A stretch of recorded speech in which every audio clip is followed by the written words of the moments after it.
인간관계론, 처세술, 인생론, 대화론, 행복론 등 인간 경영 분야의 기념비적인 업적을 남긴 데일 카네기는 현대사회에서 벌어지고 있는 일 가운데 가장 놀라운 것 하나는 불확실한 미래에 대한 무거운 짐에 짓눌려 정신적으로 어려움을 겪는 사람들이 병원 침상의 절반을 차지하고 있는 것이다 라고 말했습니다. 문제는 그것을 몰라서가 아니라 걱정을 하고 싶지 않다고 해서 안 할 수 있는 게 아니라는 데 있습니다. 일부러 걱정을 사서 하는 사람은 없을 터이기 때문입니다. 이번 영상에서 소개할 주제는 자신을 괴롭히는 갖가지 고민을 해결하는 데 필요한 데일 카네기가 들려주는 걱정에서 벗어나는 4가지 방법입니다. 미래에 희미하고 불확실한 일을 걱정하기보다 눈앞에 펼쳐진 확실한 것에 집중하면서 걱정을 떨쳐내는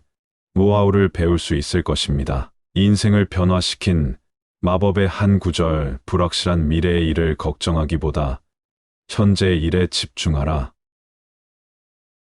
어느 화창한 봄, 한 청년은 자신의 인생에 엄청난 변화를 가져온 책 한 구절을 발견합니다. 당시 몬트리올 종합병원의 의학생이었던 그는 졸업시험을 앞두고 자신의 불확실한 미래에 대한 걱정으로 극도의 스트레스를 받고 있었습니다. 과연 졸업시험에 합격할 수 있을지, 합격하면 무엇을 해야 하고 어디로 갈 것인지, 어떻게 개업해야 하고 생활은 어떻게 꾸려나가야 할지 걱정이 태산 같았던 것이죠. 다행히 이 청년은 꼬리에 꼬리를 무는 걱정의 소용돌이에 쌓여 있을 때에도 마음속에 깊이 새긴 마법 같은 한 구절 덕분에 당대의 가장 추앙받는 의학자로 거듭날 수 있었습니다. 세계 최고 존스 홉킨스 의대를 설립했고 당시 영국 의학계에서 최고의 권위를 자랑하는 옥스퍼드 의과대학의 명예교수를 역임했으며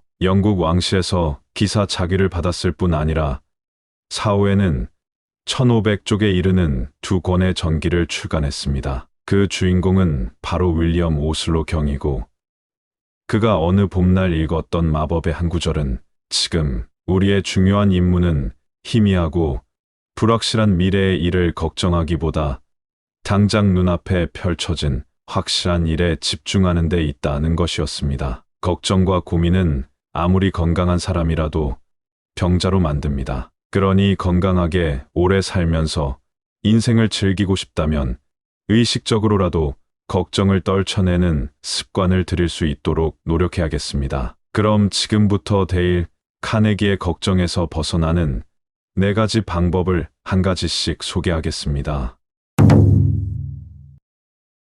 첫 번째, 오늘 하루를 충실히 살아라. 캐나다의 교육자이자 교육자인 스티븐 리코크는 자신의 저서에서 우리 인생은 참으로 이상하다. 어린아이들은 내가 자라면 이라고 말하고 소년들은 어른이 되면 이라고 말하며 어른이 되면 결혼을 하면 이라고 말한다. 그런데 결혼하고 뭐가 달라졌는가?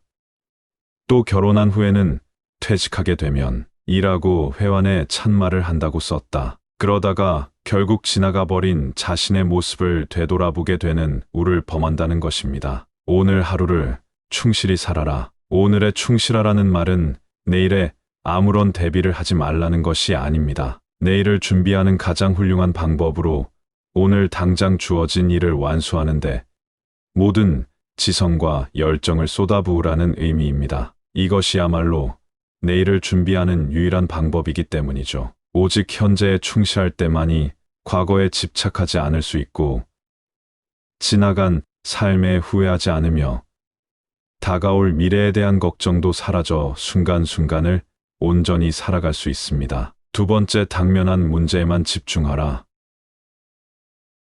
응용심리학의 아버지로 불리던 윌리엄 제임스 교수는 생전에 제자들에게 어떤 상황에서든 무조건 수용하라. 일단 일어난 일을 받아들인다는 것은 온갖 불행을 이겨내는 첫 단계다라고 말했습니다. 실제로 심리학에서는 일단 최악의 경우마저 받아들이겠다고 결심하면 더 이상의 나쁜 일은 일어나지 않으며 오히려 그 전보다 모든 상황이 호전된다고 합니다. 최악의 경우를 예측해보고 그것을 감수하기로 한 순간 마음의 평화가 찾아오고 안도감이 생기면서 그 다음부터는 사물에 대한 올바른 생각과 판단을 할 수 있기 때문이라는 것입니다. 우리는 흔히 걱정과 고민으로 지혜의 눈이 어두워지면 판단력이 약화되어 허우적대며 여기저기 헤매게 됩니다. 그런데 만약 먹구름 속을 헤매다가 느닷없이 하강하여 단단한 땅 위에 발이 닿게 된다고 가정해보죠.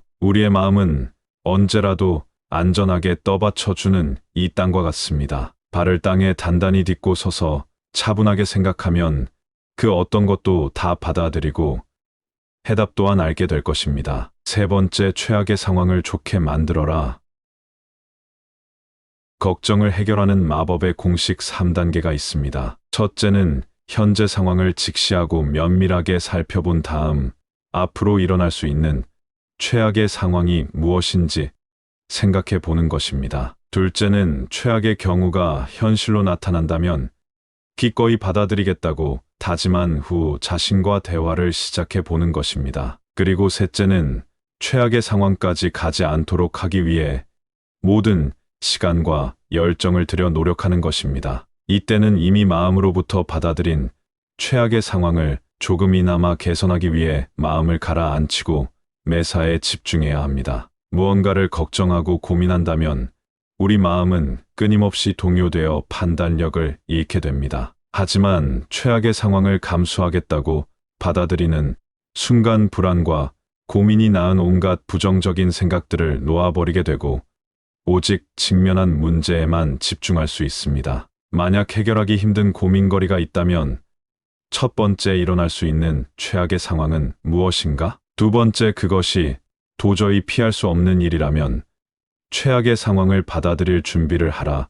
세 번째, 그런 뒤에는 침착하게 최악의 상황을 개선하기 위해 노력하라는 마법의 공식 3단계를 적용해 봅니다. 네 번째, 걱정. 당장 멈춰라.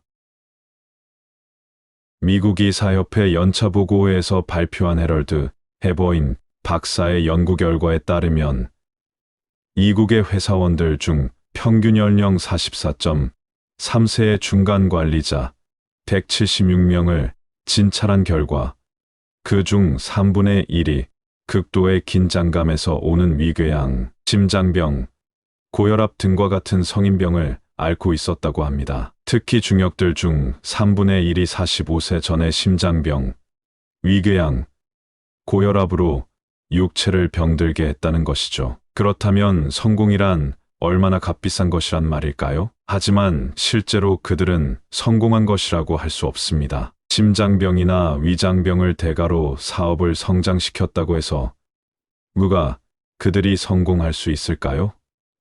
온 세상을 내 것으로 만든다 해도 건강을 잃으면 무슨 소용이 있을까요? 온 천하를 소나기에 넣었다 한들 누워 잘 침대는 하나로 족하고 오직 하루 세 끼를 먹을 뿐입니다. 신입사원도 이 정도는 하고 삽니다. 아니, 오히려 그들이 중역보다 깊은 잠을 자고 밥맛도 좋을 수 있습니다. 걱정과 고민은 끊임없이 떨어지는 물방울과 같습니다. 쉴 새 없이 떨어지는 물방울은 사람의 마음을 미치게 해서 마침내 자살의 구렁텅이로 몰아넣기도 합니다. 이처럼 걱정을 계속하면 건강을 해치는 치명적인 대가를 치르게 됩니다. 걱정과 싸울 줄 모르는 사람은 일찍 죽는다는 말을 항상 가슴에 새기고 현실과 대결하고 걱정을 걷어치우고 그리고 어쨌든 노력해 보세요.